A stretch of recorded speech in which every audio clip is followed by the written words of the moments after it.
Good evening, folks, and welcome to the live stream. I hope you're all very well this evening. We're up to 300 viewers already. That's amazing. Before I even start, that's a new, I think, a new record. Okay, well, that's wonderful. Welcome to everyone who's come on the stream tonight. I'll just say a quick hello to those at the top who said it's killer. Great to have you on, killer. Thanks for moderating. We have Norplinger, great to see you. Ends of the God, great to see you. Raven 1983 Witch, great to have you on. James, great to see you.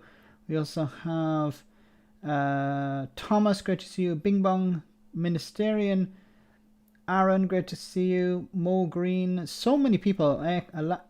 Alex, we have Fred, we have Lenan, great to see you. Colin, Fred, Inconsequential, good to see you once again. John O'Sullivan, so many people on tonight, so I can't say hello to everyone. 340, that's amazing. Okay, remember guys to smash that like button as you come on. Today's a very interesting day because of what's been happening. Boris Johnson, I just want to refresh this, so okay.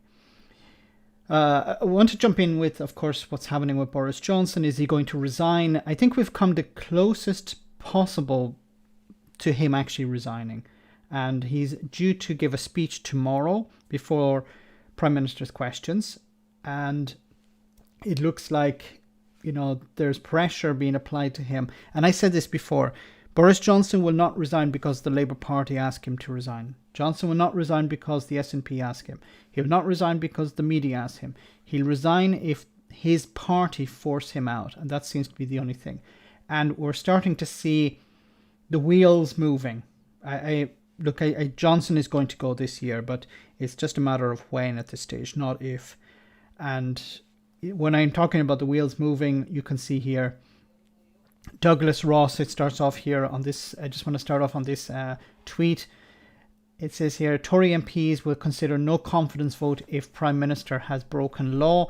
Scottish Conservative leader says. Douglas Ross, the Scottish Tory leader, has said backbench Tory MPs will discuss enabling a no confidence vote in Boris Johnson with the party's 1922 committee if he is found to have broken the law by attending the number 10 party. Speaking to STV, Ross said he was furious that while other Britons were unable to meet dying or hospitalised relatives, people in number 10 Downing Street were enjoying the sunshine out the back of number 10 and quaffing the views. Ross, the Tory MP for Murray, as well as an MSP, so he has two jobs. He's both a Member of Parliament and a Member of the Scottish Parliament. I don't think there are too many of those. Said he would no longer support the Prime Minister if he was found to have attended the event and then failed to resign voluntarily. Asked whether he would himself send a letter to the 1922 committee to trigger the... No. Okay, sorry, so I had a problem with the stream. It refreshed for some reason. Hopefully you can hear me. Let me know if you can't hear me. It doesn't trigger an election. It triggers a vote in whether you have confidence or not. There are discussions I know that colleagues will be having in Westminster. I would not in any way support the Prime Minister if he broke the law and attended that party. Well, we're up to 517 viewers. That's amazing. Still here. Hamsters stumbled a bit. Okay, you can hear me. That's great. So this is concerning for Boris Johnson. You know, he can't get away from this. The pressure is being applied. Members of his party are saying, look, if he's broken the law, he needs to go. And what can he do? How can he respond to this? I think what Johnson is going to do is he's going to perhaps, and hopefully he doesn't resign before the end of this stream, because if he resigns before the stream ends, I'm in serious trouble. No, but I think what's going to happen is he's going to come out tomorrow and he's going to throw someone under a bus. And I think he's holding out for Sue Gray, who's the lady who's running this investigation into whether he broke the law or he attended these parties or not. Isn't it strange that you need someone to determine whether Boris Johnson attended a party or not? Boris Johnson's not capable of answering the question himself. Number 3, thanks so much for that super chat. Can we debate the UK's constitution, please? Nobody seems to be enforcing it. Yes. I think when Boris Johnson won that 80-seat majority back in 2019, the idea of reinforcing any rules went out the window. And I think we're going to have to wait until he's gone and the Tories are gone because the corruption, and I think this is very important for people to remember, when Boris Johnson goes, it doesn't mean the corruption goes. And this is what I'm afraid is going to happen, is that the Tories will get Johnson out as quickly as they can. And they'll replace him with maybe Rishi Sunak, who's, who can I say, is more palatable to the public, for the public. And I think they're going to try and paper over all of this and try and move on and try and ignore all of the corruption involved here. And look, there have been allegations that Rishi Sunak's department held parties as well. Now, I don't know if Rishi Sunak attended them. Probably he didn't, or we would have heard a bit more about this.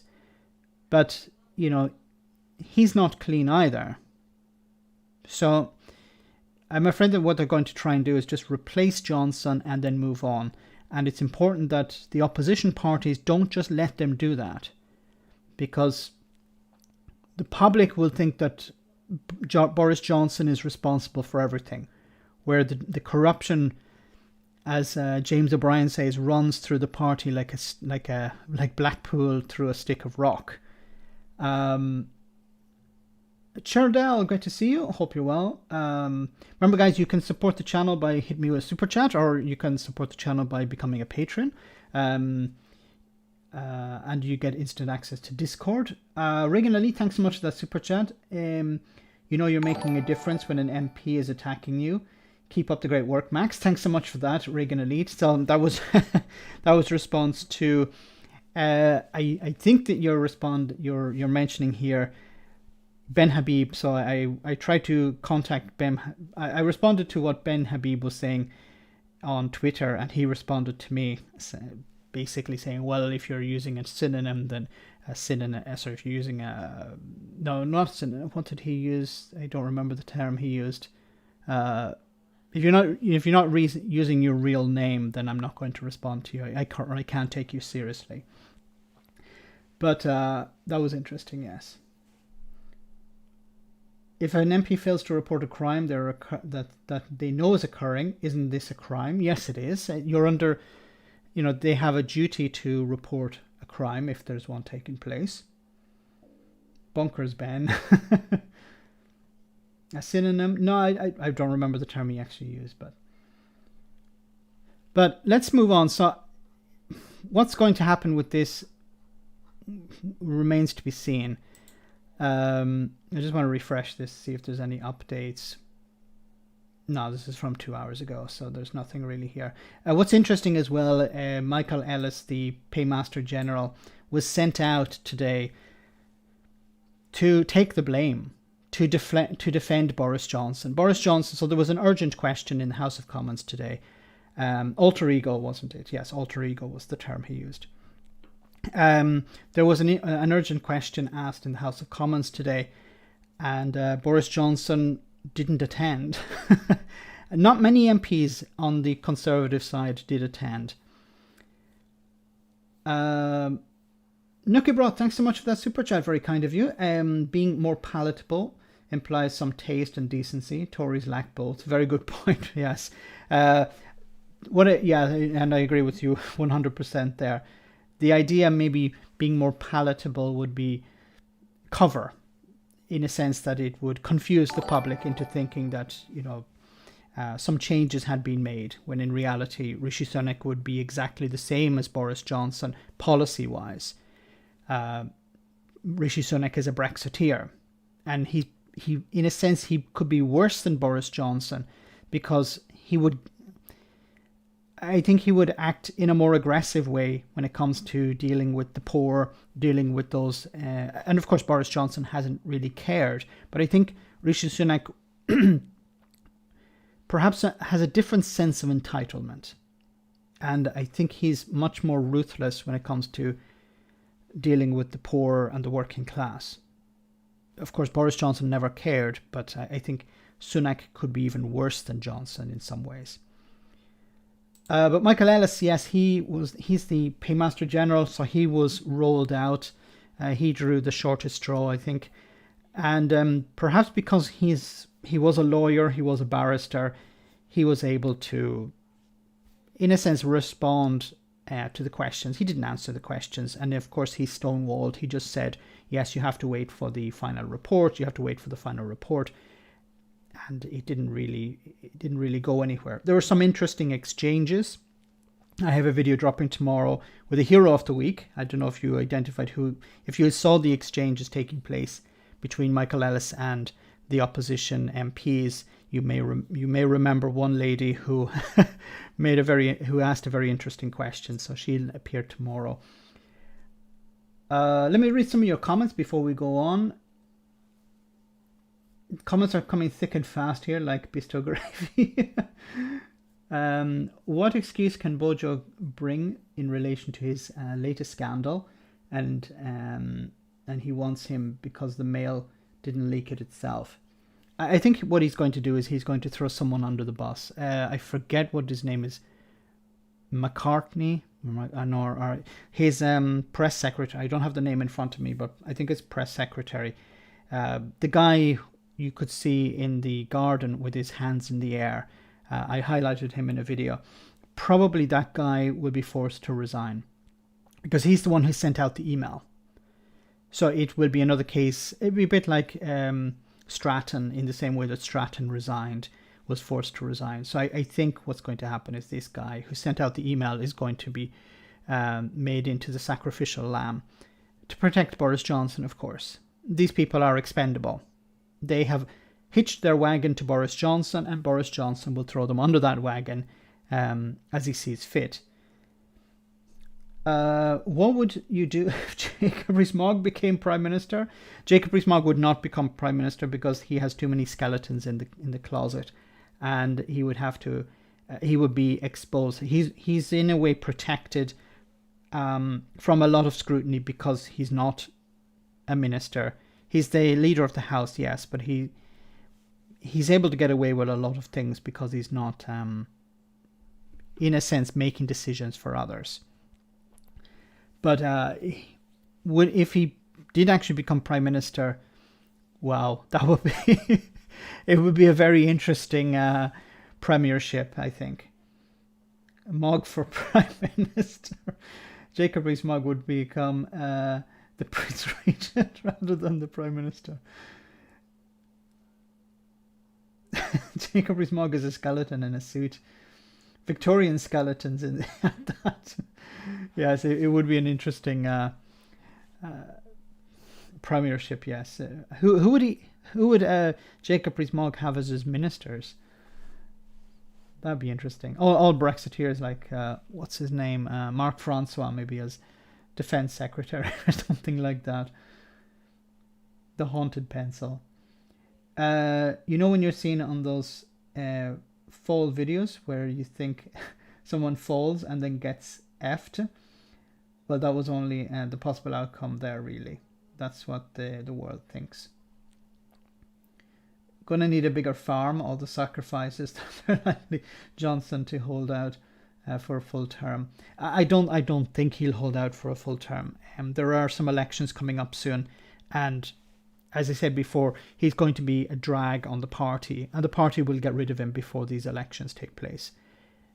I think actually, if I was in charge, I would get rid of Johnson as soon as possible. You know, we've passed the 1st of January. We're seeing the consequences, the continual consequences of Brexit. So I don't see any real advantage in holding on to Johnson. Get rid of him, replace him with Sunak or Liz Truss, and reboot the party in a sense, reboot the government, and then attempt to move on. That's what I would do if I was in charge of the Conservative Party. Max, you're too damn popular. I can't keep up with the comments. Let me see if I can slow things down a little bit. Let me see. Just a moment. I just change this for a moment.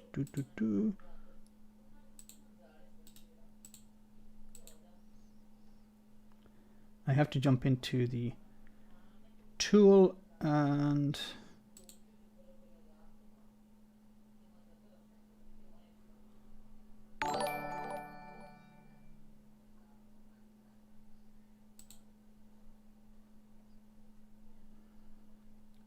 just bear with me a second.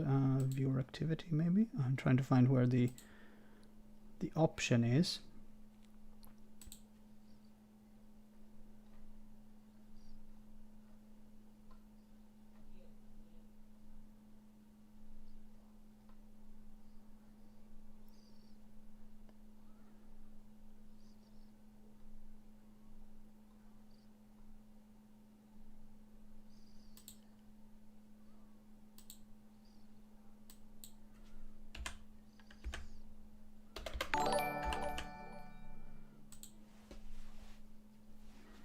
Okay, should go a little bit better now. And I'll bring back this screen. Okay. Before we get on to this, thank you so much, Johan. Thanks so much for that super chat. Let me just check. Oh no, we have another one from Paul. Yes, Paul, thanks so much, Paul Taylor. Can't keep up the comments. Thanks so much for that.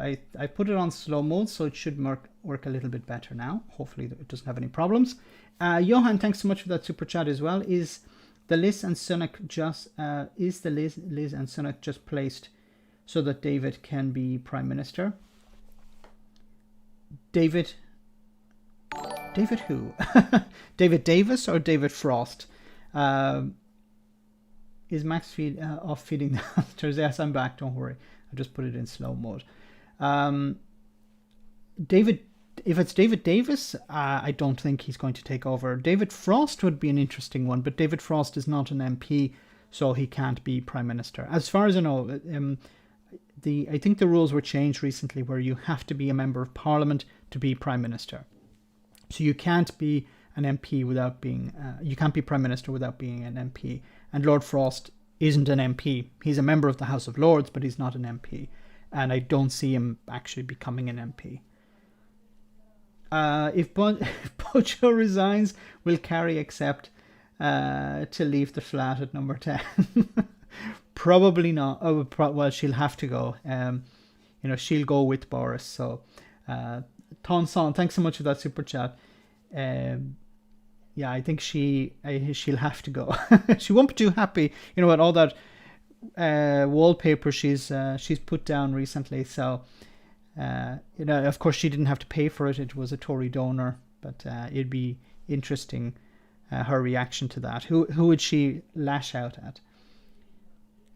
Rainer, save us, please. Yes. So I want to show you. I just want to read a little part from this article. This is the Tory response. Now, Sarah Vane, if you're not familiar, Sarah Vane is Michael Gove's wife, and Michael Gove, the Minister for Levelling Up. He used to be the Minister for the Duchy of Lancaster, but now he's the Levelling Up Minister, and his wife wrote this article for the Daily Mail because the Daily Mail has its finger on the pulse. But it says here, wait till you hear this. So sometimes people do things that are utterly stupid, not utterly stupid. So determinedly idiotic, so spectacularly self-sabotaging and counterproductive, one is lost for words. When all you do is stare, open-mouthed, aghast, and catastrophically unfolding in front of you, at the unfolding in front of you. This is precisely how I feel about the latest Partygate revelation. An email, there it is, in black and white from Boris Johnson's principal private secretary, Martin Reynolds was the name, inviting number 10 staff to booze up in the grounds of of Downing Street on May 20th, 2020. It makes me want to bang my entire head against the nearest wall in fury and frustration, and frankly, bang all their stupid heads together while I'm at it. Now, that's what I thought, this is actually quite interesting. Look, we have Michael Gove's wife complaining about Boris Johnson. But I don't need to point out the kind of state the country was in at the time. We all know, we all remember. Families divided, businesses on the brink of collapse, children stuck at home, parents juggling work and homeschooling, the elderly locked up in care homes. There was a kind of insanity in the air brought about by fear and worrying, not knowing what was going to happen next. I remember a woman in Waitrose screaming at me because I accidentally got too close to her while reaching for some tomatoes. I don't believe this happened, but anyway. A policeman in the park came up to me while I was resting a few minutes on a bench and bellowed into my ear with his megaphone that if I didn't get up, I could be arrested. Once again, I put this down as something that probably didn't happen. My friend whose mother died of COVID was not allowed to see her after she had passed away. His own beloved mother. Yes, well, that is true. An experience shared by countless grieving families, like many others, he felt distraught, inconsolable. But he still obeyed the rules. We all did. I want to go down to the point where, so you think, okay, well, everything is, everything is right here. She's angry with Boris Johnson, angry with the Tories, perhaps. Well, I want to get to this part where it says, I would never divulge details or betray confidences. My name is not Dominic Cummins.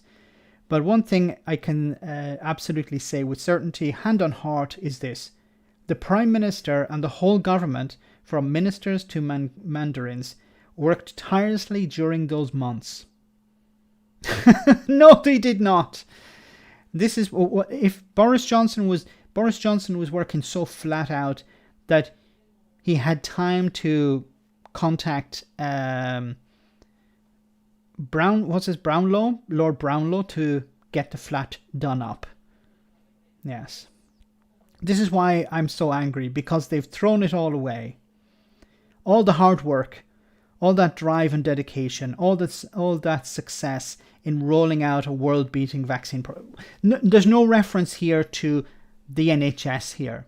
The hard-working front staff, the people on the front line, sorry. No, she's talking about all the hard work that the Prime Minister and the whole government and ministers did. She goes on to say, it's all in danger of being swept away by a wave of righteous public anger that is now engulfing them. No one could be more sympathetic to the impossible situation they faced. What impossible? They were corrupt as well. No one could be more understandable than the difficulties than I. And yet even I can see no justification whatsoever for this behaviour. And then here's the part that really got me. Talk about snatching defeat from the jaws of victory. Talk about handing the opposition a baseball bat to beat them to death with. And all for what? A few glasses of warm white wine and some sodding nibbles. So she's more concerned here about the Labour Party having some edge over Boris Johnson and the Tories than what actually happened. Oh, look, we've lost because of you drinking wine. She's more concerned about the party losing power than actually people's lives. Ahmed, thanks so much for that super chat. More important than Johnson being removed is to convince enough voters to remove the Conservatives in the next general election. I agree 100%. And I'm concerned that what's going to happen is Johnson is unpopular. He'll be replaced. Sunak or maybe Liz Truss will take over, and then the voters will think, oh, everything has been fixed. The bad people are out. The bad apples have been removed from the basket, and now we can start once again. And no, it's not going to be starting once again, because Brexit is still here. The PPE contracts, Boris Johnson wasn't the one handing out all of these contracts. Matt Hancock was one. And we've seen how other people have been handed contracts. You know, this VIP lane. This is something that is outside of Boris Johnson. This is part and parcel of the Conservative Party. The corruption runs very deep here. Replacing Boris Johnson with Rishi Sunak is not going to fix this problem. It might convince the public that it's been fixed, but it's not going to fix the problem. Max, why not have a betting pool over who's the next Prime Minister? Might do something like that. could ask the administrator to set something up. What do you think? What do you reckon, Max? He'll just show up. He'll show up at Prime Minister's questions tomorrow. I think he'll turn up, and he will have his message quite clear. He'll say that I followed the rules, and we have to wait. I think what happened today with Michael Ellis is a trial run, and you're going to have the opposition party and some maybe even members of his own party complaining about what happened. And Boris Johnson will be a broken record. And that's what he'll be told. That's what he'll be told to do. Be a broken record. Just repeat the same mantra. We have to wait for the results of this survey or this investigation. We have to allow Sue Gray to complete her job. I think that's what he's going to do. And he'll probably have some sort of rant towards the end of his exchange with the leader of the opposition, if Keir Starmer, is attending. I think what he'll do is he'll have a bit of a rant about how, we were world beating in our in the rollout of the vaccine and stuff like this. John, thanks so much for that super chat. You outfamed Desi Barry and the London Slashers at the Leinster football winners of 68 with a magical win of 3-9 to 4-1 over Laois. Thanks so much for that super chat. So I am beating the for Slashers. Well done. Thanks very much. Well, I think we have a few trolls on tonight as well. I see Belfast Boy or something. Get more sense from Mr. Blobby at Prime Minister's questions. Yeah, he's not going to actually answer any questions. He's going to, if he does, he may actually avoid Prime Minister's questions as well. But I think the fact that Michael Ellis responded to these questions and not Boris Johnson is a way of trying to deflect from Johnson. And I think what he's going to do is he's just going to go in and repeat the same mantra. I didn't do anything wrong. We followed the rules. We followed the guidance. No rules were broken. And if he's asked, did you attend? He's going to say, we'll have to wait for the results of this investigation. We have to allow Sue Gray to do her job. So I want to show you this clip from Sky News. What voters think. Right, let's bring you some breaking news now on the fallout from these latest claims of Downing Street parties. Let's bring in our deputy political editor, Sam Coates, who's in Westminster, and tell us more. Sam. YouGov have surveyed over 5,000 people today about what they think about Boris Johnson's position. Let's bring you the results. 56% say that Boris Johnson should resign in a poll seen by Sky News today. 27% say he should remain in his role. So that's the no, Boris Johnson shouldn't resign on your screen now. And 17% think that they don't know at the moment. But over 50% think that Boris Johnson should go. Now, if we just give you some context, if you look back about 6 weeks ago, that gap, that lead for the number thinking that Boris Johnson should resign was far, far lower. So the 56% figure that you're looking now is up about 8 points on November 2021. 31% at that point thought he should stay. And it shows that the Partygate affair, the turbulence in Downing Street about that and about COVID and about the cost of living is having a real impact on views on Boris Johnson's premiership. When you dig down into the numbers, it looks like Tories are increasingly upset as well. People who voted Tory, well, about a third of them want Boris Johnson to go. A third of Tories want Boris Johnson to go. But this 56% of respondents say that he should go. Okay, that's good. That's good. It means that people are upset. And I think he's going to go pretty soon because he can't maintain this. We saw how he took a lot of flack for the last party situation, and he of course threw somebody under a bus. But we're going to hear about more and more parties because of course many of these parties took place, and he can't continually say, yeah, we follow the guidance, yes, we follow the guidance, because So many people, ordinary people, lost loved ones while Boris Johnson was having a party. Dragalong, thanks so much for that super chat. If Boris Johnson was informed that there was an invasion of gremlins was due to start at midnight, he'd be ordering us to build a moat. That's an interesting one, yes. Thanks very much, Drake. We have another. I want to read out the super chats and then we'll get back to the video. We have Richard Turner. Thanks so much, Richard. Hi, Max. Do you like me to think do you like me to think that we haven't seen the last of the scandals? I wonder how many Tories think Theresa May would have acted this way. I don't think, first, two things. I don't think May would have acted like this. May would have taken a much more pragmatic approach to this pandemic, and she wouldn't have been engaging in, parties in the way Johnson is doing it. A completely different prime minister. She would have been much more serious. And I think, and I truly believe this, I think the death toll would have been much lower if Theresa May had been in charge. The corruption would have been there. I don't think she was incorruptible, but I don't think we would have seen the same damage done. But then she was in a weaker position than Johnson was.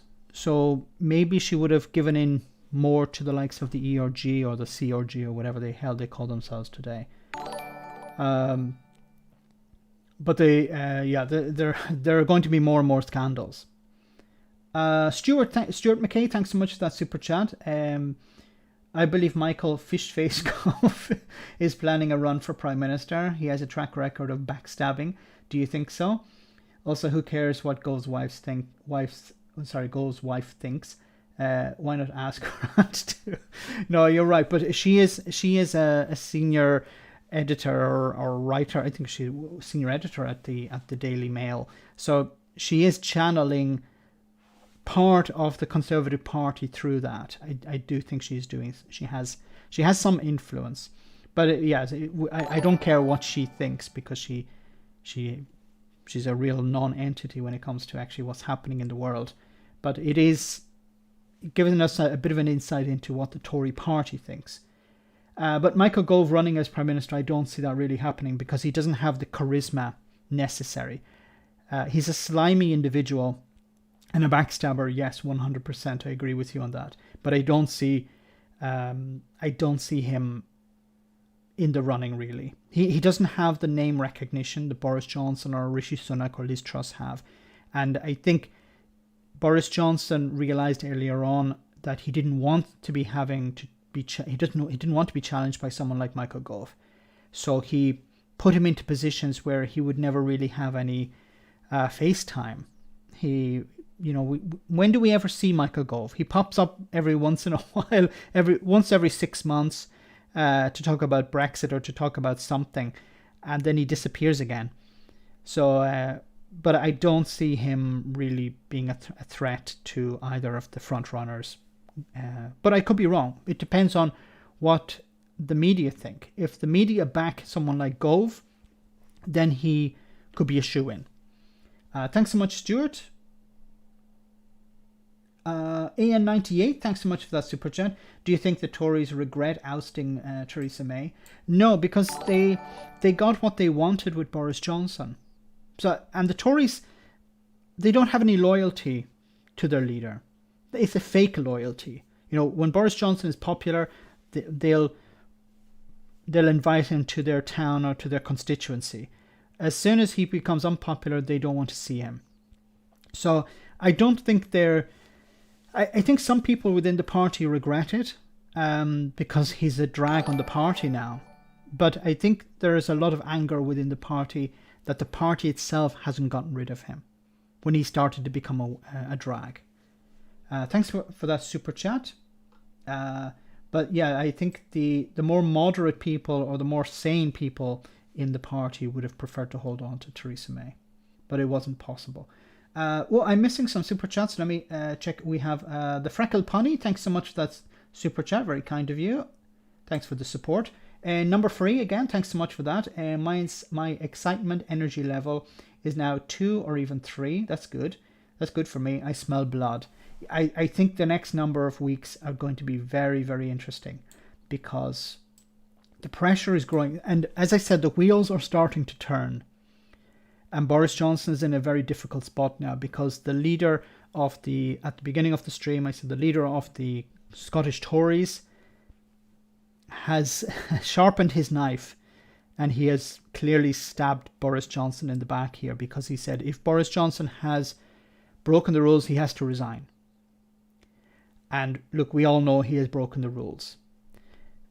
Other politicians are saying, look, there's nothing really to see here. We have to wait for the investigation. We have to wait for its findings. Now, the findings could take place. We could hear the results of it next week, or it could take a little bit longer. And I want to show you this. Dr. Johan, thanks so much for that super chat. Whoa, so many super chats tonight. Very kind of all of you. And the Freckle Pony again. Thank you very much. Very kind. Wow. And as we saw at the weekend, Tory members increasingly wondering whether or not somebody like Rishi Sunak or Liz Truss might not only be better at running the country, but also beat Boris Johnson at the ballot, beat the Labour Party better than Boris Johnson at the ballot box. There is a lot of turmoil inside the Conservative Party at the moment. In the last few moments, one former cabinet minister has messaged to say Boris Johnson's going to have a different approach to government if he wants to survive, but I'm not sure he has the capacity or the flexibility to do that. But I don't think he can wait until the local elections in May before he does anything. There are some initiating a conversation about whether or not after May is a time to replace Boris Johnson before the summer recess. That's what happened, of course, to Theresa May a couple of years ago. So that conversation has started in parts of the Conservative Party. You've heard the anger there from the Scottish Tory leader Douglas Ross, suggesting that figures must go if they are found to have broken the rules. There's an ongoing inquiry by a senior civil servant at the moment, and lots of evidence that will complicate Boris Johnson's position. So Boris Johnson's future at the moment unclear, with that large figure, 56%, saying that he should resign. Resign are one thing, resignations are another, Sam. There's no sign that Boris Johnson feels that he should resign. He won't even at the moment answer whether he went to a party or not. We are waiting for the results of this investigation. Sorry, just to interrupt. Isn't that wonderful that Boris Johnson would not even say whether he actually attended the party or not? He couldn't say, no, I didn't go to the party. Because he knows if he says he didn't go, then there are images of him at the party, then he can't say that anymore. And then he can't say, yes, I went, because he was not supposed to go to a party. Sean, thanks so much for that super chat. I see the unicorn, the Brexit image, the Brexit icon. Red Star, thank you so much. Great to see you on again. I hope you're well. Gove is too slimy even for the Tories. Yes. The Tory voters, the Tory members are probably okay with somebody like Gove because he represents them very well. But he's not somebody, I think he's even more untrustworthy than Boris Johnson. But Gove is much slyer, and he's another horrible individual. But I don't see Gove being a replacement for Boris Johnson. Broken Curtain, thanks so much for that super chat. Don't you think Johnson looks tired? He looks extremely tired. He's worn out. And frankly, I don't know why he continues. What is he getting out of this? Is it because of these donations that he's able to live the life of luxury and he knows that somebody else is paying for it? Is that because...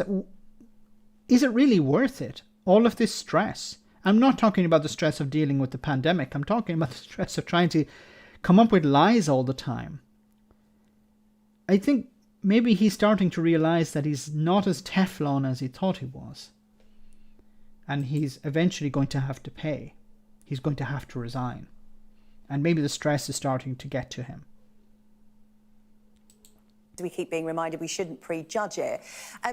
But there doesn't seem to be any sentiment coming from Downing Street that Boris Johnson is anywhere close to considering his position.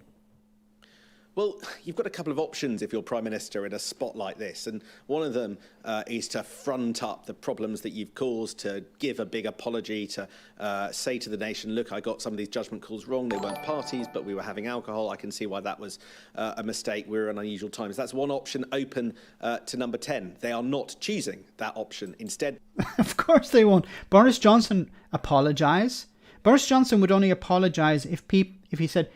he's the sort of fake apology. I'm sorry if you were offended. Not, I'm sorry for offending you. I'm sorry for the damage I've done. No, of course he's not going to do that. So the other option is... They are pressing button B. That is the tough it out option. They are refusing to make any concessions. They are refusing to really acknowledge the problem. They are simply saying it's up to this independent civil servant. And she is pretty independent. And I think that's what he's going to do tomorrow. I think he's going to repeat this message of, we have to wait for the findings. We have to wait for the findings.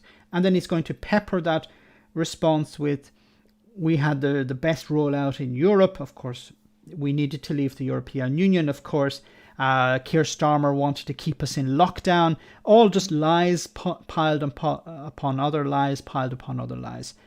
And continually repeating, we have to wait for the finding. He'll be asked. I'm sure Starmer or the leader of the SNP are going to ask him, did you attend the party? Did the Prime Minister attend the party? Can he answer that question? And of course, Johnson will not answer it. He'll say, we have to wait for the findings of the report from Sue Gray. And we're not going to really get anywhere. Now, something could break tomorrow. He may lose his rag. He may start shouting and ranting and raving. That would be interesting to see. But what's more interesting is what he's going to do before. And I think he's going to throw someone under a bus. Someone is going to resign. And then he's going to make some comment about it, perhaps. I think that's what's going to happen. We have a super chat from Johan. Thanks so much, Johan. If the Queen can't be held to a crime, can the Prime Minister? Because he gets the power from her. Can she not be held to a... Well, technically he's her chief advisor. She isn't responsible for him. But what's interesting is that when her husband died, she appeared in a church on her own. Boris Johnson was probably having a party at that stage. And the same moment. Well, thanks so much for that super chat. We have another one from Robert Ruttle. Thanks so much, Robert. Great to see you on once again. Hope you're well. I like Ian Blackford's approach in the House of Commons. His style is very direct and to the point, and he doesn't take any nonsense. I'm really looking forward tomorrow. I'm looking forward to what he will have to say on this at the next Prime Minister's questions. Yeah, I think he's going to have some interesting things, and he's going to. I think he's going to get very close to breaking some rules within the House of Commons, and he may get a talking to by the Speaker of the House. But Ian Blackford doesn't care. Why should he care? Boris Johnson is the one who's in trouble. And I think breaking rules in the House of Commons would be definitely worth it tomorrow, because you'd have to ask Johnson to resign. Why are you lying? Why did you lie? Why did the Prime Minister lie? Why won't he answer the question? Is he trying to lie? Is he trying to hide something? And I think Blackford and Starmer should work together. Starmer can ask the more detailed questions, and Blackford can ask the more direct questions.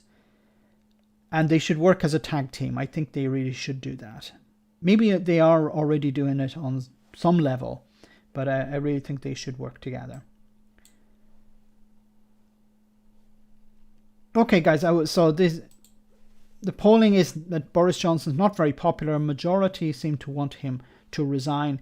Whether he'll do that, I don't know. I don't see him resigning anytime soon. I think he's going to try and hold out for as long as possible. But I think the real pressure is going to come from within his party. And those are the people to watch. Because, as I said, the wheels are starting to move. And it's not looking good for him at the moment. Before we go to our break, I just want to show you another video. Right, let's bring you some breaking. No, that's not it. Sorry. Where is it? Oh, here we go.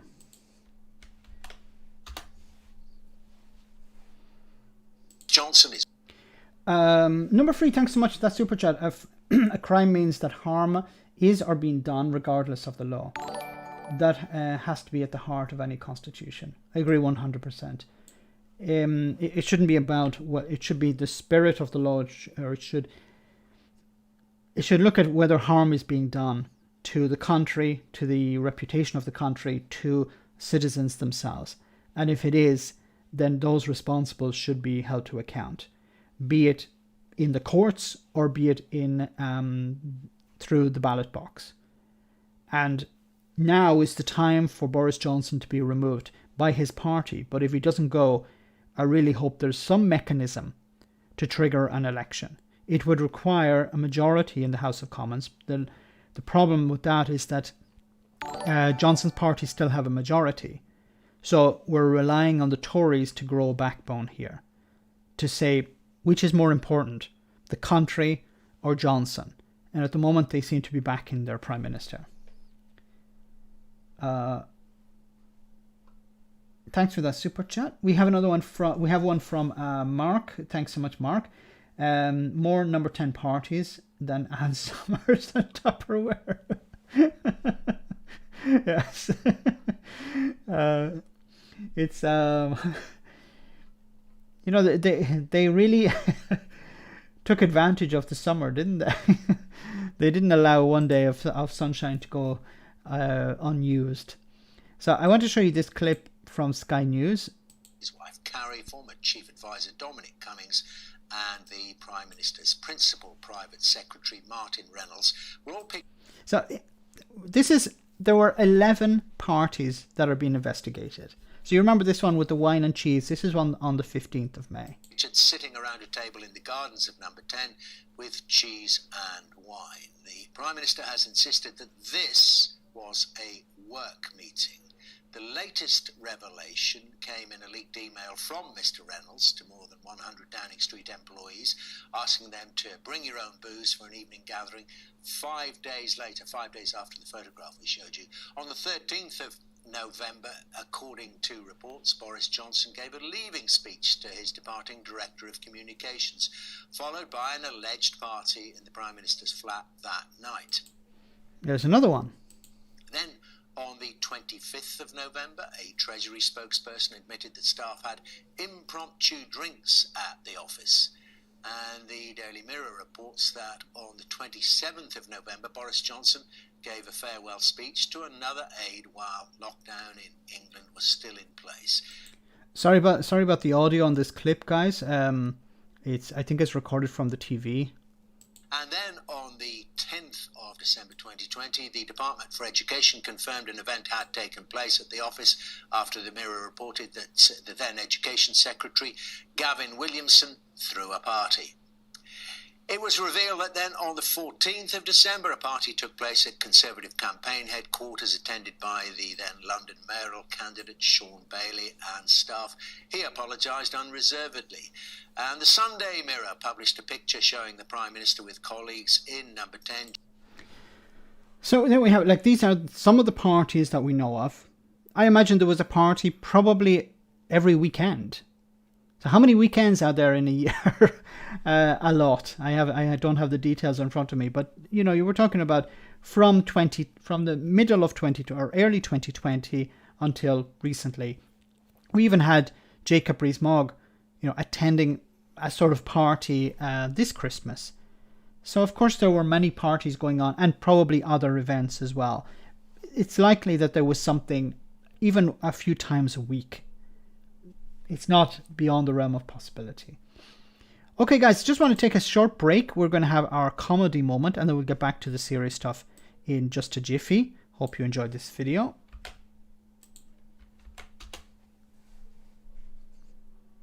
Have you seen what he's done now? Awful. Yeah, I think I've changed my opinion on that, actually. Sorry, what? Well, I was listening to a different opinion and it got me thinking and... You can't change your opinion. Why? Because you've committed to this opinion. How? You've liked posts on this opinion. You've tweeted this opinion. Oh, well, can't I just tweet that I don't have that opinion anymore? No one does that. No one does that. Have you seen anyone do that? Oh, God. Yeah, Oh, God. that's right. Oh, God, Uh-huh. I've never seen anyone do that. Nope. But I thought changing your opinion was a good thing. In principle, yes, but not when people actually do it. Well, so what, I'm just stuck with my opinions forever? Yes, you better get them right first go.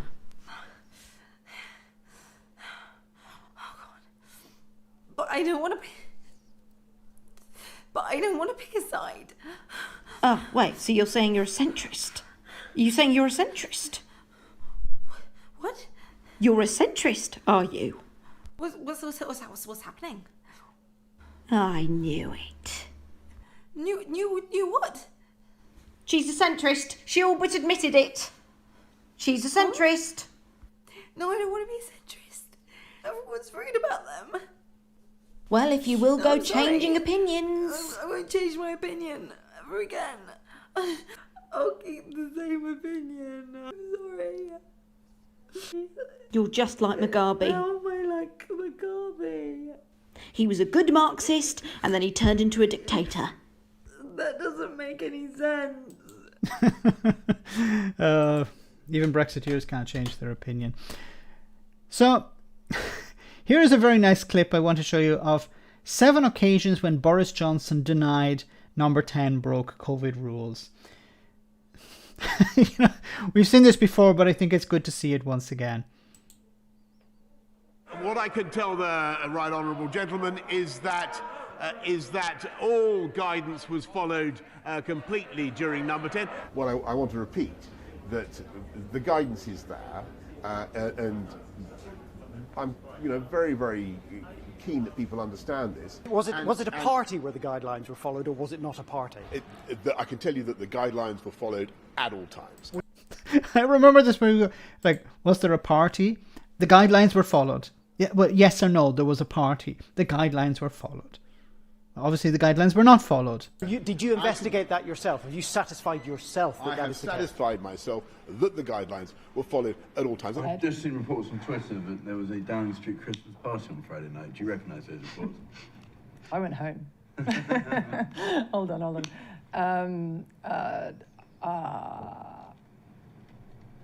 Would the Prime Minister condone having a Christmas party? What's the answer? I don't know. I didn't. Wasn't a party, it was cheese and wine. Just be clear, it's not. Is cheese and wine all right? No. It was a business meeting. I'm joking. That I understand and share the anger up and down the country at seeing Number 10 staff seeming to make light of lockdown measures. This was probably the most disgusting aspect of it, because he, instead of saying, yes, we were drinking wine and eating cheese in the garden, he was criticising Allegra Stratton for laughing about it. So the criticism, he was, yeah, of course people were angry with her laughing about it. Laughing about what, Boris Johnson? What was she laughing about? She was laughing about the fact that she was trying to hide that you were having a party, that you were having a bit of a shindig in the garden. And then she laughed about that she was caught. And then you described this as disgusting, the fact that she was laughing. Laughing at what, Boris Johnson? And I can understand how infuriating it must be to think that the people who have been setting the rules have not been following the rules, Mr. Speaker, because I was also furious to see that clip. I think this is his biggest lie yet. Not the border in the Irish Sea, not Brexit. This is the biggest lie, that he was angry that the rules were not being followed. And Mr. Speaker, I apologise unreservedly for the offence that it has caused up and down the country, and I apologise for the impression that it gives. So he apologised for somebody laughing about a party that he attended? My remarks seemed to make light of the rules that people were doing everything to obey. That was never my intention. I will regret those remarks for the rest of my days, and I offer my profound apologies to all of you at home for them. I know that... Do you think she's stopped crying yet? Today, Allegra Stratton has resigned, and I wanted to pay tribute to her. All the evidence I can see is that people in this building have stayed within the rules. If that turns out not to be the case, and people wish to bring allegations to my attention or to the police or whoever. To the police? We've seen how the police responded. Isn't it interesting that there are security guards at number 10, and none of these security guards saw a party? There are police officers. There is CCTV. You know, you can't get in or out of number 10 without being checked, without being caught on video. But none of this video has been handed over to the police, and the police have not requested it. Then, of course, there will be a proper sanction. And now it emerges that you hosted a Christmas party quiz with groups of people in various rooms in number 10 when such things were banned. Have you asked Simon Case to investigate you? I can tell you once again that I certainly broke no rules. All that is being looked into. Everybody will have looked at that photograph, and to suggest that that is a work meeting is a bit of a stretch by anybody's analysis. So I think there are very serious questions to be answered, but just look at the photo and ask yourself, is that a work meeting going on, or is that a social event? And I think the answer is pretty obvious. I want to ask you about the latest allegations on Christmas parties. Did you and Carrie attend the Downing Street party that was organised by Martin Reynolds on the 20th of May? All of that, as you know, is the subject of a proper investigation by Sue Gray. And that's exactly what he's going to say tomorrow. All of this is part of an investigation by Sue Gray. I have no more comment to make on it. So have you already been interviewed by Sue Gray, and if not, do you object to her questioning you again about this? All that is subject for an interview, for an investigation by Sue Gray. These are incredibly damning revelations, and the reason this is so damning is because it was an organised party, no ifs and no buts, because it was clearly the most flagrant violation of the rules. It was on the day that the Cabinet Minister Oliver Dowden said we would only allowed to meet one person outdoors. Those were the rules in place. And crucially, number 10 has not denied that the Prime Minister was at the party. Because they know that eventually some imagery will appear with him at the party. Or someone will say, yes, he was at the party. So there's no way he can get away with this. And I think his response, once again, will be just to say, you have to wait for the findings of Sue Gray's investigation. So, guys, I want to move on to cover a different story because, you know, this is going to run and run. This is here about the pandemic. We have to focus on this as well because it's, while Boris Johnson may be booted out, the pandemic is not going to go away. And this is some shocking news. It says here, Omicron could infect 50% of Europeans in next 2 months, says the World Health Organization. So a vast west to east tidal wave of Omicron infections risks submerging health services across Europe, the World Health Organization has said, warning that more than half of the region's population will be infected with the variant in the next 2 months.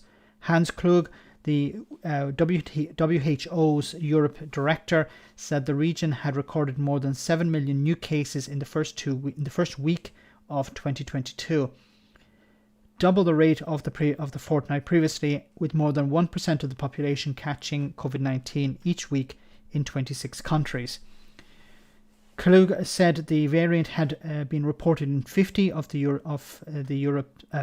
Europe's region's 53 states, and was becoming dominant in Western Europe.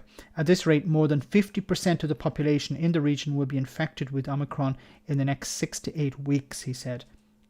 a scale of transmission he described as unprecedented.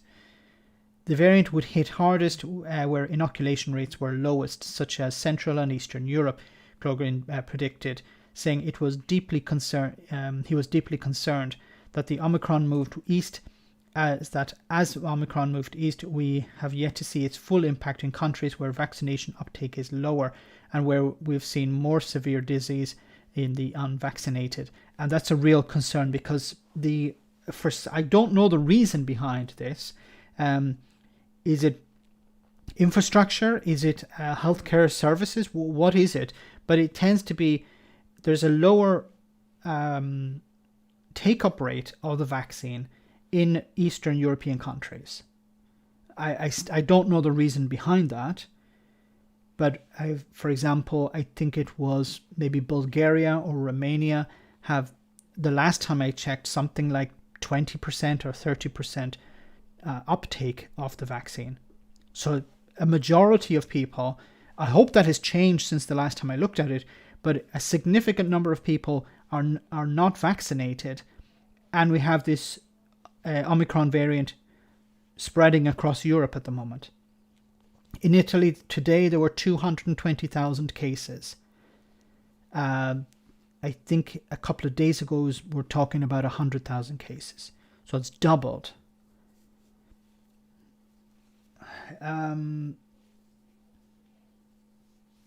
Boris is a Clint.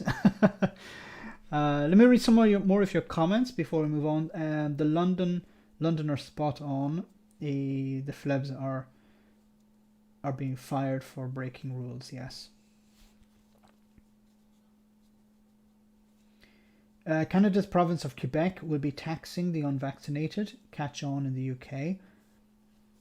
Being Tories means they always sleep at night. Are Bulgaria equipped financially to vaccinate their population? I don't know.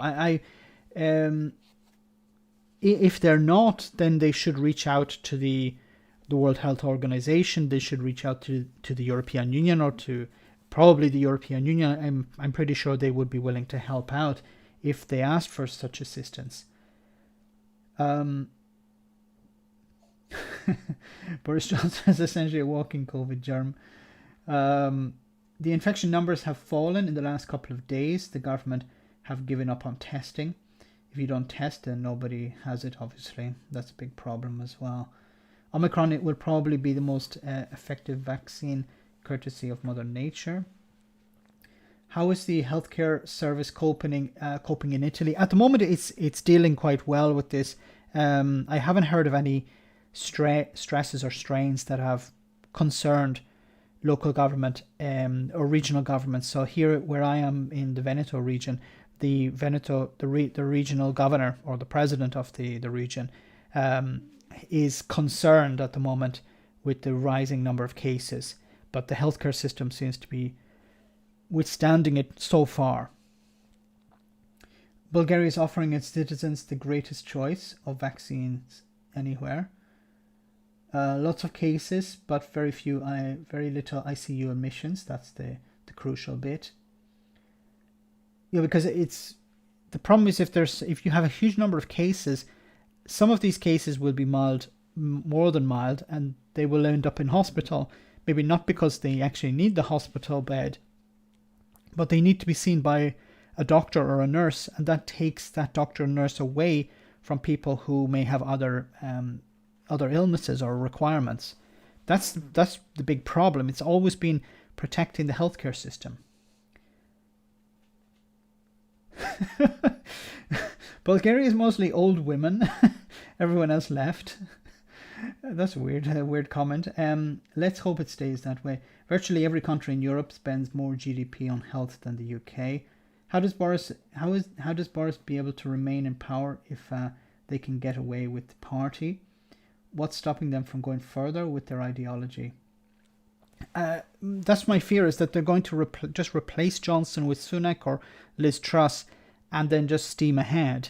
They're not going to, a replacement for Johnson is not going to change the Conservative Party's approach to dealing with the pandemic or dealing with the fallout of Brexit. View the Independent. Number 10 staff told to clean up phones amid lockdown party allegations. Source claim. Thanks so much, QA Library. I imagine that's what's happening is an investigation is going to take place, and they're asking members of staff to delete any images that could be used against them or against the Prime Minister. And if I was a member of staff, I would keep a phone in a very safe location, because it could be used. It could be useful to sell to the media if you wanted. I'm pretty sure some newspapers would be willing to pay for a picture of Boris Johnson at a party if you have it on your phone. Clarissa Dick insists she wants everyone to live long and prosper. Clarissa Dick is Boris's next wife. So they're talking about the head of the Metropolitan Police in London.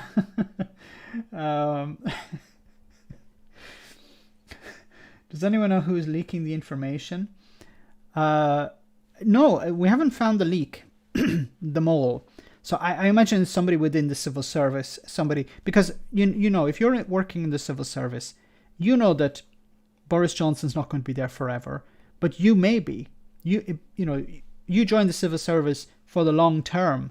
The party and the politicians are here one day and gone the next. That's why civil servants really need to cover their arses. And I think that's what's happening also with in regards to Priti Patel, who has been saying, yeah, I'm going to provide Border Force diplomatic or immunity from prosecution when it comes to turning back boats. And their union and the staff have said, we don't want to do this, because Priti Patel may get away with it. They eventually may be dragged before a judge and told to explain themselves, and saying I was just following orders is not going to wash. So, if you're a member of Border Force, you don't want to be doing what Priti Patel tells you to do. If it involves breaking the law and eventually having you thrown in jail for it, because she won't go to jail, but you may.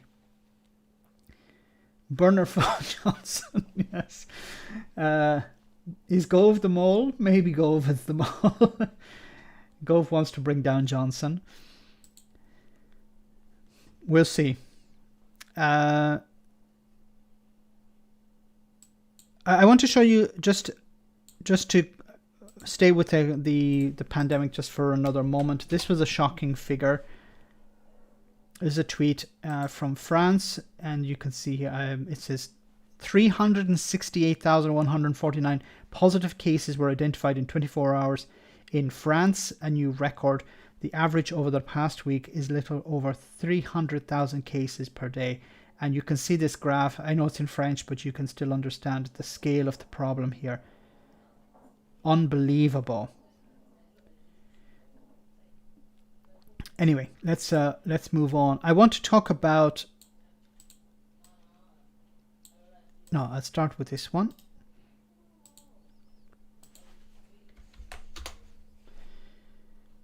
So, as I was saying about Rishi Sunak may take over from Boris Johnson. Oh, okay. Gove actually looks like a human. now. Anyway. So Rishi Sunak to meet Tory MPs to head off unrest over cost of living crisis. So Rishi Sunak will attempt to quell growing Conservative unrest over the cost of living as delegations of MPs press him to cancel a planned tax rise and ditch VAT on energy bills in exchange for savings on tackling the pandemic. The Chancellor will convene MPs for several evening summits this week as tensions grow over pressure faced by households from April, with a planned 1.25% point rise in employee national insurance contributions, and so not a 1.25% rise, but 1.25 percentage point rise, which works out at about 12% in real numbers. and soaring energy bills once the price cap is reviewed. Labour hope to pile pressure on Sunak and Boris Johnson on Tuesday with a binding vote in Parliament planning on cutting VAT on home energy bills. Now, unfortunately, this was from Monday, from yesterday. That bill was defeated in the House of Commons on Tuesday today. So that's not going. So just a little bit about this. The motion put forward by Labour in its Opposition Day debate guarantees parliamentary time for a bill to enact the cut, a device that means Tory MPs must actively oppose it rather than abstain. Because if they abstained and it got enough of the vote, then the government would have to implement it. So the government voted against it.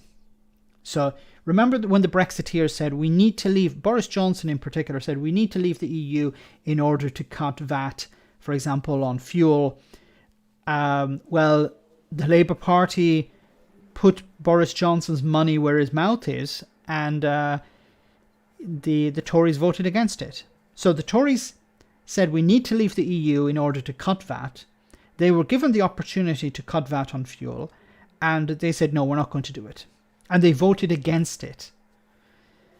So MP demands are wide-ranging, but the cut to VAT, which Sunak and Johnson had previously ruled out in favour of more targeted approach, has had the most widespread support, according to one veteran Tory. It doesn't hurt that it's something that we can now do because of Brexit, said another senior Tory, plugging into several key parliamentary pressure groups. Many are set to urge the Chancellor to go further and delay the national insurance contribution rise from April, expected to bring in £12 billion that Sunak wants to use to cut NHS waiting lists and fund a new social care system in the medium term. David Jones, a former Brexit minister, said the pressure on many households would be immense from April. To have this tax increase at the same time as the cap is removed from energy prices is very difficult. There's a couple of £1,000 increase for many families. Now, George, thanks so much for that super chat. Great to see you once again. HS has says whistling blows a tantamount to spying. Whistleblowing is tantamount to spying. Who was it? Yes, HS. I forget now who is HS. But I remember the expression, yes, saying that by suggesting that you're blowing the whistle on what's happening within the government, that you're like spying. No, you're not.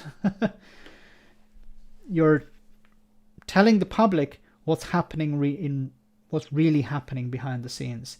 When the public are of course completely oblivious to such things.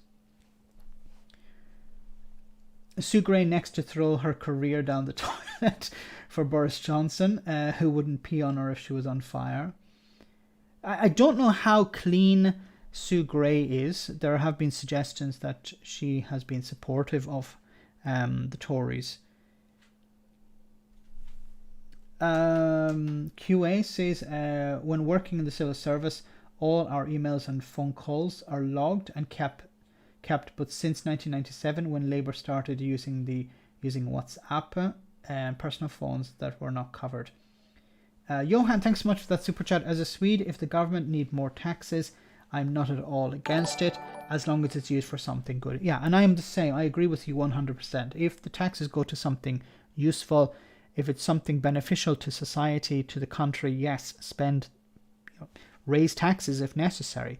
If it goes to pet projects, if it goes to waste, like Brexit, I'm not just talking about the consequences of Brexit, I'm talking about the propaganda. Do you remember back in 2019 when Boris Johnson, his government spent £20 million on a coin, minting a coin for Brexit? They spent a huge amount of money, I think about £100 million on propaganda for get ready for Brexit, even though he knew that the UK was not going to leave the European Union at the end of October 2019. but he still spent all this money anyway. Because somebody was grifting. Somebody was making money on the side from all of it.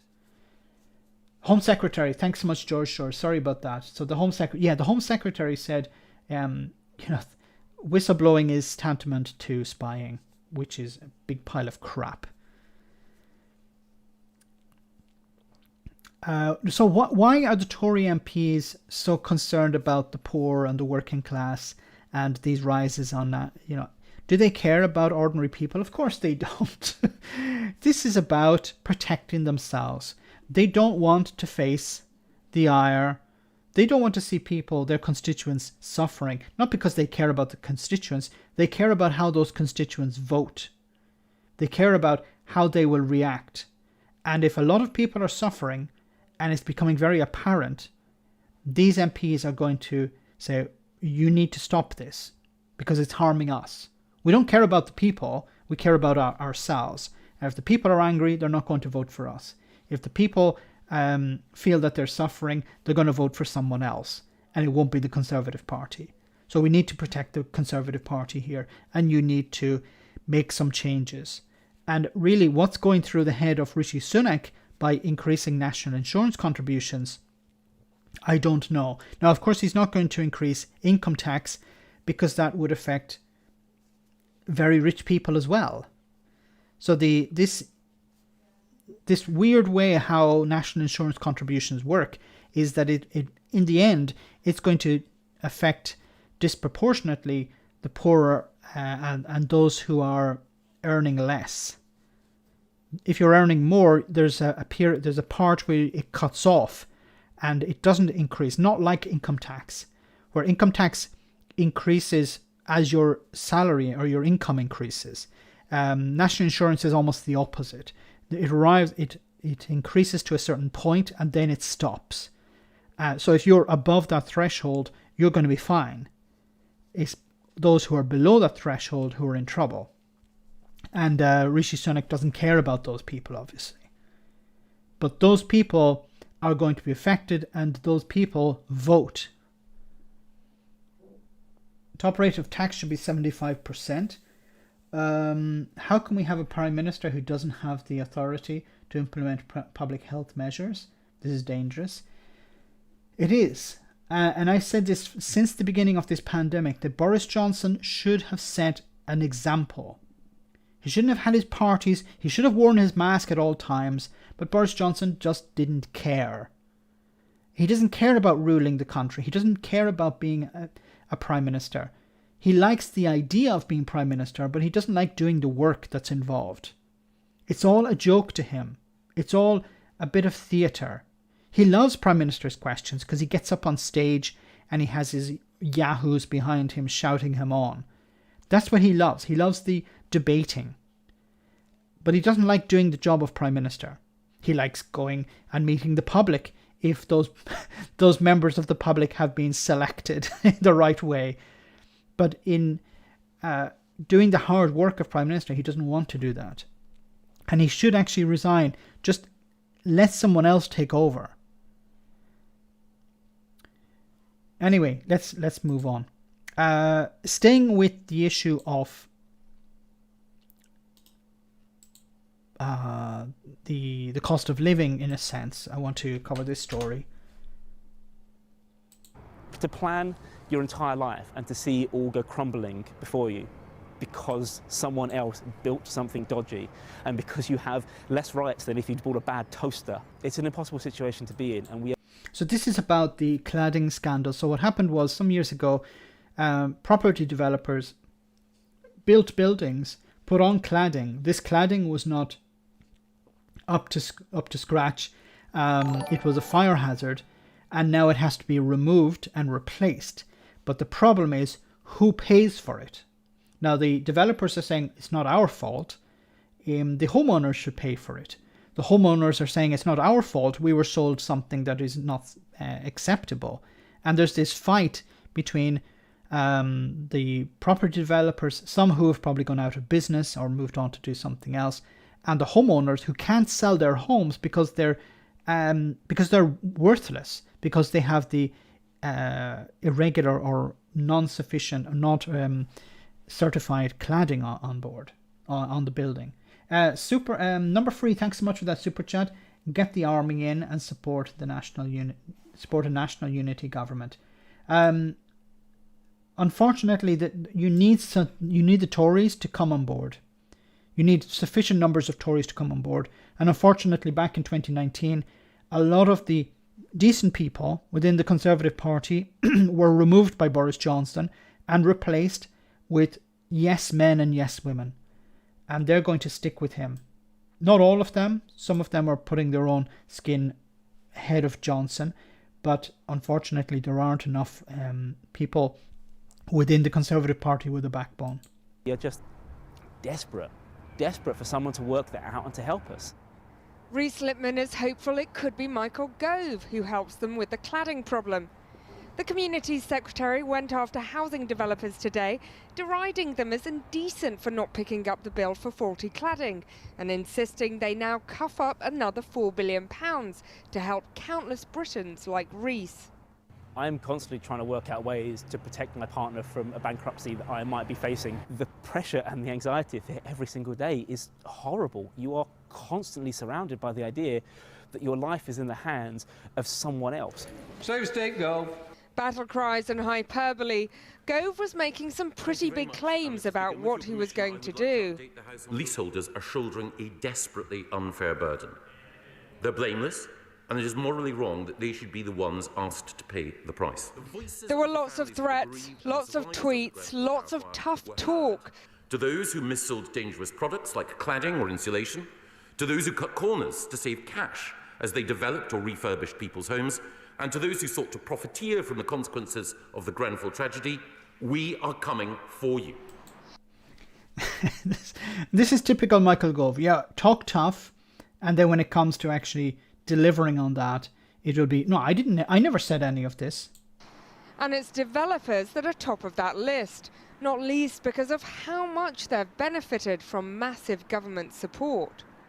Britain's biggest house builders have made more than £31 billion in profits in the last 12 years, thanks in part to Help to Buy subsidies from the taxpayer. By next year, Homes England expects to have lent an incredible £29 billion to would-be buyers, fueling property transactions and accounting for up to 48% of the new build market for more than a decade. It's allowed companies to pay hundreds of millions of pounds in bonuses, as well as return £14 billion to shareholders. And this is a huge problem. The money is going in bonuses and the money is going back to shareholders. It's not being invested in the country. It's not being reinvested, I should say, in the economy. It's been hoarded in a sense. And at the centre of this crisis are walls like these, covered in combustible cladding, once thought to make buildings more attractive. In the aftermath of Grenfell, buildings regulations have been upturned, retrospectively labelling swathes of apartment blocks as unsafe and making them impossible to borrow against or sell. But I think the government needs to take some responsibility as well, because it's them who signed off on the buildings, it's them who created the regulations. And for a building like ours under 18 metres that they're talking about today, those materials, combustible materials, are still legal to be used on our building. So this is insane. And so what Michael Gove is doing, of course, passing the buck, is saying, look, developers, you broke the rules. And the developers are saying, no, we haven't, because the rules are still the same. The rules are, and this man has explained it here, the rules are you can still use this type of cladding. So the government haven't updated the regulation.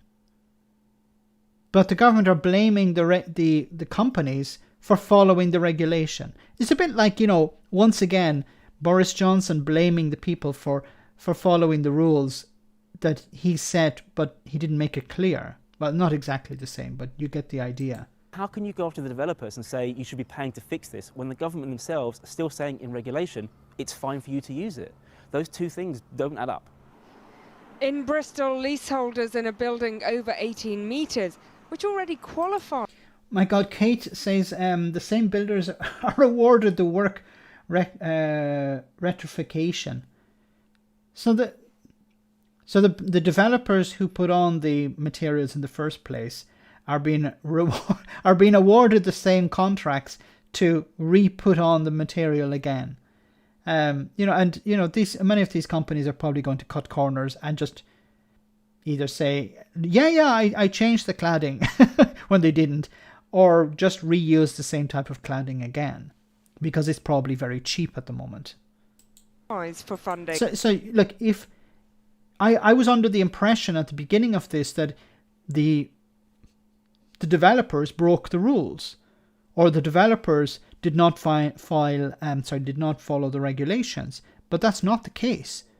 The people who are responsible here are the government, because the government make the rules. So if the developers followed the rules, then the problem is not the ones who follow the rules, it's the ones who make the rules. Say they still haven't received a penny. I'm not confident that we'll get any money, to be honest. Yes, there is a pot of 5.1 billion available for buildings like ours. But yeah, we've not seen a penny. Steph Pike is a solicitor who says she now faces bankruptcy, which would also cost her her legal career. I just feel like the government are kind of drip feeding us with possible solutions. And yes, everything they announce is a welcome step forward, but there's never been a comprehensive solution. Shares in the big developers took a tumble today as the government seemingly turned on a sector it's normally allied with. But while the war of words rages between ministers and industry, those on the ground facing financial ruin worry if the changes will be enough to save them. You can sort of see what's happening here. The developers blame the government. The government blame the developers. The government will get off because they won't have to take the blame here, because they're the ones writing the regulation. And the developers are just going to continue to follow the regulations. And the people who are suffering are the people who own these homes. These people, as you saw in this clip, where this lady, who risks going bankrupt because her home is worth nothing. She still has a mortgage probably on it. She has to pay the mortgage. She can't go to the bank and say, so I'm not paying the mortgage anymore because my house is worthless. It doesn't work like that. And because of her legal career, there's a risk that she could lose her job as well because she goes bankrupt. So that would be bad. It's not her fault, but it would probably be a mark against her in her career as a lawyer. Well, the Conservative MP Stephen McPartland has long campaigned for leaseholders in their calls for compensation and joins us now from Central Lobby. And I know you've largely welcomed this, but as we saw from that report, it's still left a lot of people desperately worried about their own futures. It doesn't go far enough. Oh, very much so. I think we do need some clarifications, but firstly, it is important that we welcome it. I mean, this is an additional £4 billion on top of the £5 billion. So the campaign over the last 15, 18 months, the leaseholders up and down the country, it's a victory for them. We've got over £9 billion worth of support, and the principle that those responsible are going to pay in leasehold. Okay, but how much does this work out per building? It's pointless once again, and I've said this before, 9 billion, 5 billion, 4 billion, okay, but how much does that actually work out as? Because if it works out at like £100 per building, then that's not going to be enough. Leaseholders are the innocent party, so that is very welcome news for leaseholders this evening. Michael Gove was unable to say that if people have actually already taken on the debt, that the government will be able to compensate them. I mean, that's outrageously unfair, isn't it? Well, I think it's understandable because we're talking about, it's a statement today in the Building Safety Bill. So I think what Michael's trying to do is make the problem as concise as possible and try and identify where we are. Because there are some clarifications. For example, there's a lot of talk about cladding, which is an external fire safety defect. But we need clarification that's also going to include internal fire safety defects. So, for example, fire breaks, and that stops fire spreading from flat to flat within inside the building. So I pushed them today in the Commons to actually ask them to ensure that that would also be included. So obviously there is a lot of detail that needs to still come out, but it is a big step forward today. I mean, it has to be said, there are also people who are very sceptical from the Grenfell campaign who feel this is a premature announcement that doesn't actually answer all the questions and is just designed to make Michael Gove look good. Well, I can assure them that that's not the case. I've been held. Of course. Like, you started off by basically defending Michael Gove here. So you claim to be... I don't know this guy, but he claims to be on the side of these residents, these householders, but he's coming out and defending Michael Gove instead. Than their feet to the fire alongside my colleagues in Parliament. The fire safety bill we sent back from the House of Lords a number of times. We've really pushed ministers on.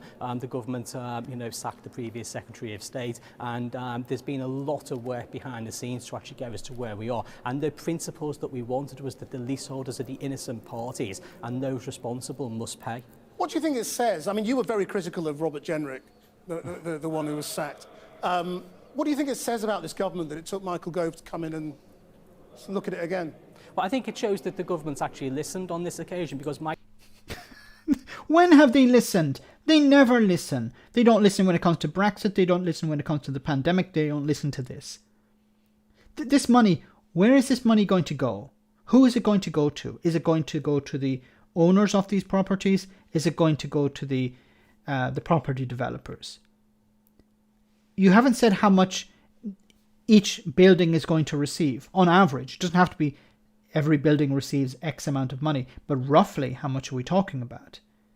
We have none of this information. All you have said is that there's about 5 billion, along with another 4 billion, bringing it to 9 billion. But how much is that enough? I have no idea.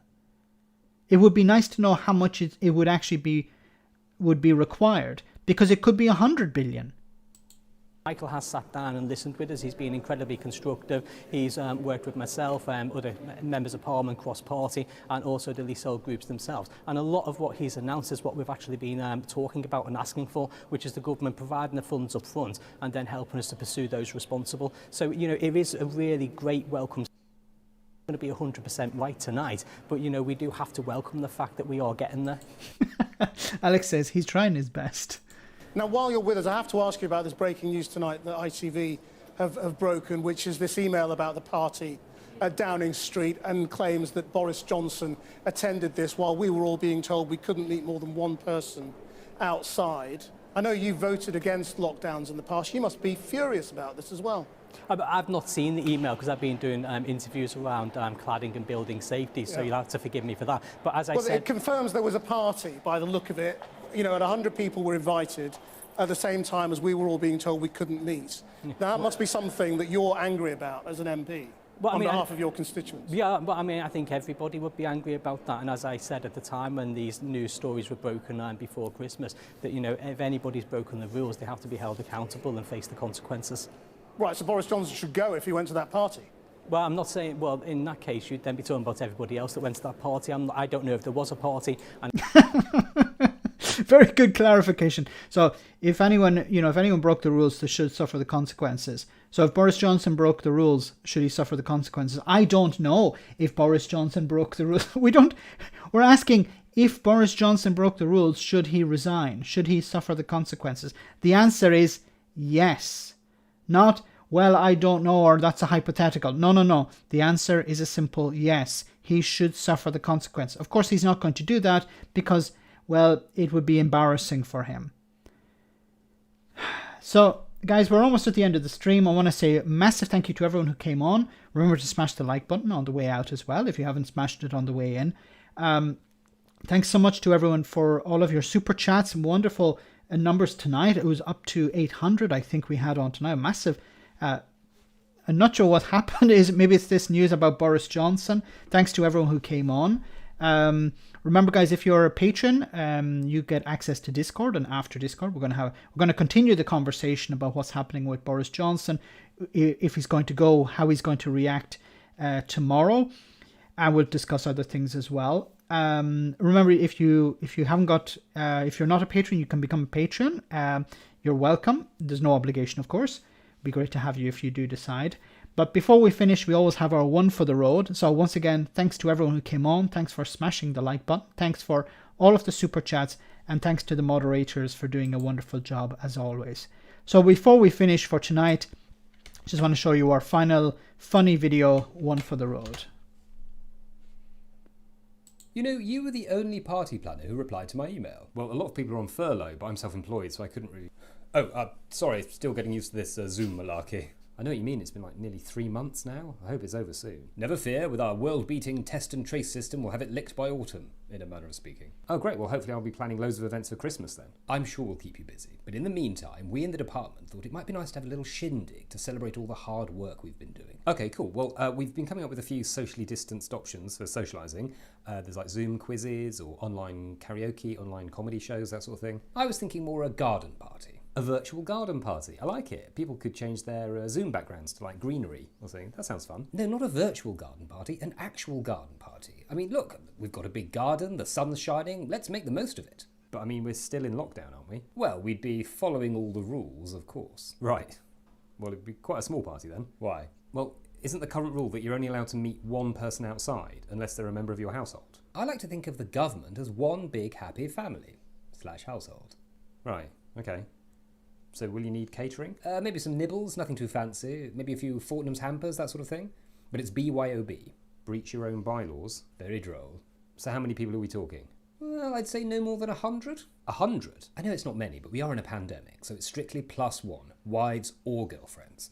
Unless you're the Prime Minister, in which case that would really restrict the guest list. Do you think Mr. Johnson will be joining us? Well, I don't know. He's got a pretty packed schedule. Well, yes, he must be pretty busy dealing with everything. Yes, he's got a barbecue tomorrow, then it's drinks, then a quiz, then, a Cobra meeting. You can probably skip that. Let's put him down as a heavy pencil. Sorry, I should have asked. Is this party in aid of anything? Oh, yes, it's also to raise money for a good cause. Oh, great. That wallpaper won't buy itself. Right. I mean, I can organise this. I just wonder what happens if people find out. Don't worry about the press. We'll just invite them. And the public? Well, who's going to tell them? And look, this will all be over soon. And then Brexit will be a huge success, and President Trump will give us a great trade deal in his second term. I mean, things are looking up. Sounds like you deserve a party. Exactly. Now, if you'll excuse me, I've just got a message from Pretty. Apparently the police have seen a group of 5 people dressed in black crying outside a church, and she wants them to send in SWAT. Wonderful, Matt Green. Wonderful as always. So guys, thanks for coming on tonight. Thanks for all of your support. I'll see you next Friday, same bat time, same bat channel. And let's see how this story surrounding Boris Johnson evolves. Have a great week. See you soon. Take care. Good night.